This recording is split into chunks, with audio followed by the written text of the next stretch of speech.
పుట్టించినవి.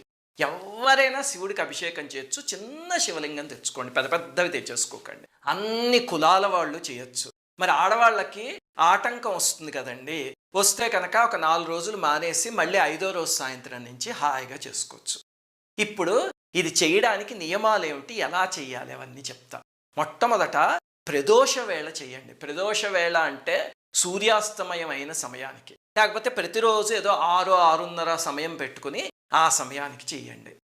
ఒక చిన్న శివలింగాన్ని తెచ్చుకుని ఆ శివలింగాన్ని ఒక పళ్ళెంలో పెట్టండి. పెట్టి అప్పుడు మొట్టమొదట ధ్యాన శ్లోకం చేసినప్పుడు మాత్రం స్వామిని భావించండి. తర్వాత ఇది చేయడానికి కార్తీక మాసంలో మాంసాహారం మానేయండి. అది మాత్రం తింటూ ఇది చేయకూడదు. బ్రహ్మచర్యం పాటించాల్సిన అవసరం లేదు, కానీ పాటిస్తే మంచిది, ఇంకా గొప్ప ఫలితం వస్తుంది. పాటించకపోయినా పర్వాలేదు. ఇంతకీ అభిషేకం ఎలా చేయాలండి అంటే, అభిషేకం సామాన్యంగా 5 ఇటులతో